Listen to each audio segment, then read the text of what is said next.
अस्सलाम वालेकुम प्यारे बच्चों, कैसे हैं आप लोग। उम्मीद है कि आप सब खैरियत से होंगे। तो चलिए आज का टॉपिक शुरू करते हैं। सब बच्चे अपनी उर्दू की बुक सफ़ा नंबर 6 निकालें। जी, कल हमने पढ़ा था शरारती हरूफ के बारे में, ठीक है। हाफ पेज हमने यहाँ तक किया था। आज हम करेंगे गिनती लिखिए। तो इसको गौर से देखें।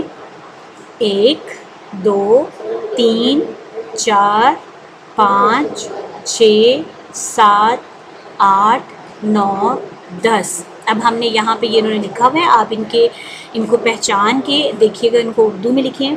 ये उर्दू में नंबरिंग वाली है और ये उर्दू में हरूफ वाली गिनती है। 1 2 3 4 5 6 7 8 9 10। आपने इनको एक और चीज़ का ध्यान रखना है कि आपने देखना है कौन सा लफ्ज़ लाइन से कितना ऊपर और कितना नीचे है, और नीट करके लिखना है।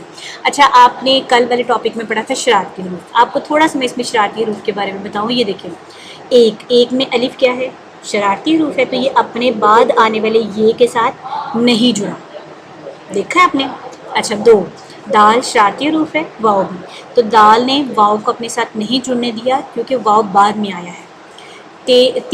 तीन में ये ते का नुक्ता है, सॉरी शोशा है, ये का है और ये नून का है। आपने नुक्तों को अलग अलग और गोल गोल करके डालना है। 6 अलिफ 4 4। अलिफ क्या है, शरारती हरूफ।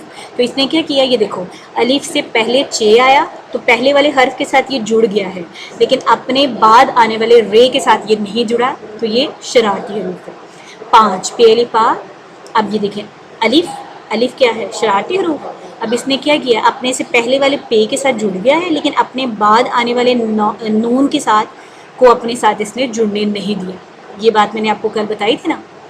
6 7 सीन अलिफ 7 अलिफ आ गया। अलिफ ने क्या किया है, अपने से पहले वाले सीन के साथ जुड़ गया है, लेकिन अपने बाद आने वाले ते को अपने साथ इसने जुड़ने नहीं दिया। 8 अलिफ मद आ। तो क्या हुआ, इसने अपने बाद आने वाले ठे को इसने नहीं अपने साथ जोड़ा।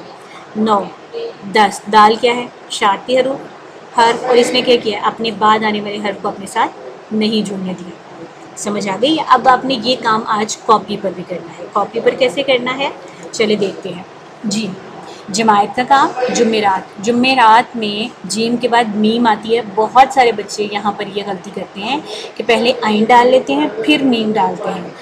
जीम के बाद मीम आती है, मीम का मुंह नीचे की तरफ होगा सर, और फिर आइन है, फिर रे अलिफ रा ते रा। 14 मई 2020, सफ़ा नंबर 6।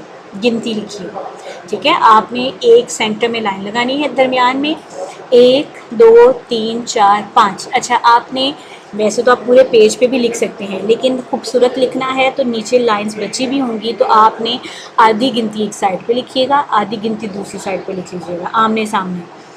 इस तरह अच्छा खूबसूरत लगता है। लेकिन अगर आप अपनी मर्ज़ी से एक पूरे पेज पे लिखना चाहें तो भी लिख सकते हैं।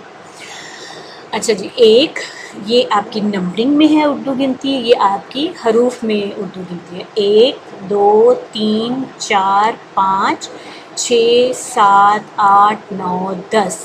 अब आपने इस चीज़ का ध्यान रखना है कि एक लाइन छोड़ के एक लाइन पे लिखना है, लफ्ज़ों को आपस में नहीं जोड़ना। ये देखें, जैसे अलिफ के बिल्कुल साथ मैंने दूसरा सॉरी एक के बिल्कुल साथ मैंने दूसरा एक नहीं लिखा, मैंने खुला खुला करके लिखा है, और बिल्कुल एक दूसरे के नीचे लिखा है।